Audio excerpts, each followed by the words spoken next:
कि भी देवी भागवत पुराण में हमने देखा कि देवी ने ब्रह्मा विष्णु शंकर को यान में बिठा के ब्रह्मांडों की यात्रा कराई।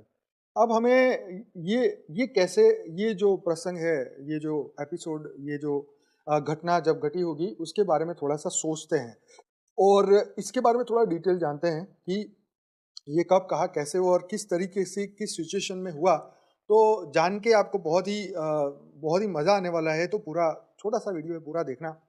कि देवी भागवत पुराण में ये जो किस्सा आता है, तो इस पुराण में देवी को सर्वोच्च शक्ति और ब्रह्मांड की मूल आधारभूत शक्ति के रूप में वर्णित किया जाता है, वर्णित किया गया है।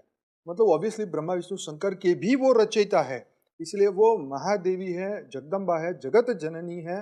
तो ब्रह्मा विष्णु शंकर भी उनके बालक के समान है।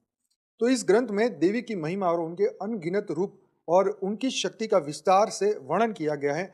देवी को आदि शक्ति के रूप में बताया गया है, जिनसे ब्रह्मा विष्णु और शिव उत्पन्न होते हैं, और यह देवी ही है जो ब्रह्मांडों का संचालन करती है। तो भाई इसलिए देवी की इतनी ज्यादा पूजा होती है। हाँ, तो आगे बढ़ते हैं। तो ये जो यात्रा कराने का जो घटना है, वो देवी भागवत पुराण में एक महत्वपूर्ण घटना का उल्लेख किया गया है, जिसमें देवी ने ब्रह्मा विष्णु शिव को एक विमान में बिठाकर ब्रह्मांडों की यात्रा करवाई।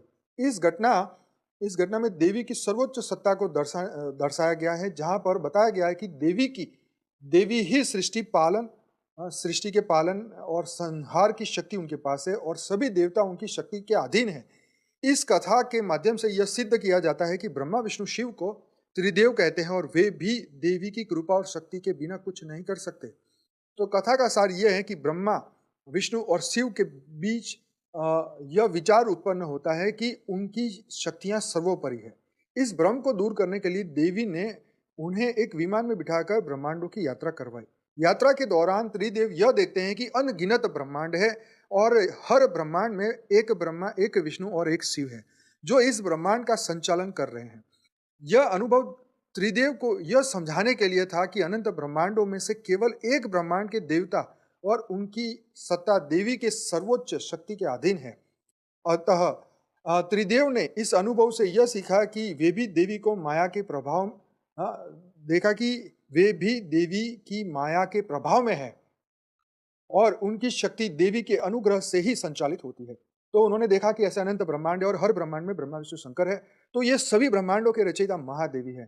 तो जो महाशिव है उसकी वो महाशक्ति है और महाशिव ने ऐसे अनंत शिव बनाए और अनंत अनंत शिव ने ऐसे अनंत अनंत ब्रह्मांड बनाए और उन्हीं शिवों ने ब्रह्मा विष्णु शंकर को बनाया। तो इसलिए जो पैदा होता है उसका क्या होता है, अंत भी होता है। तो इसलिए ब्रह्मा की आयु भी फिक्स की गई। तो जब ब्रह्मा की होती है तो विष्णु की भी होती है और शिव की भी होती है।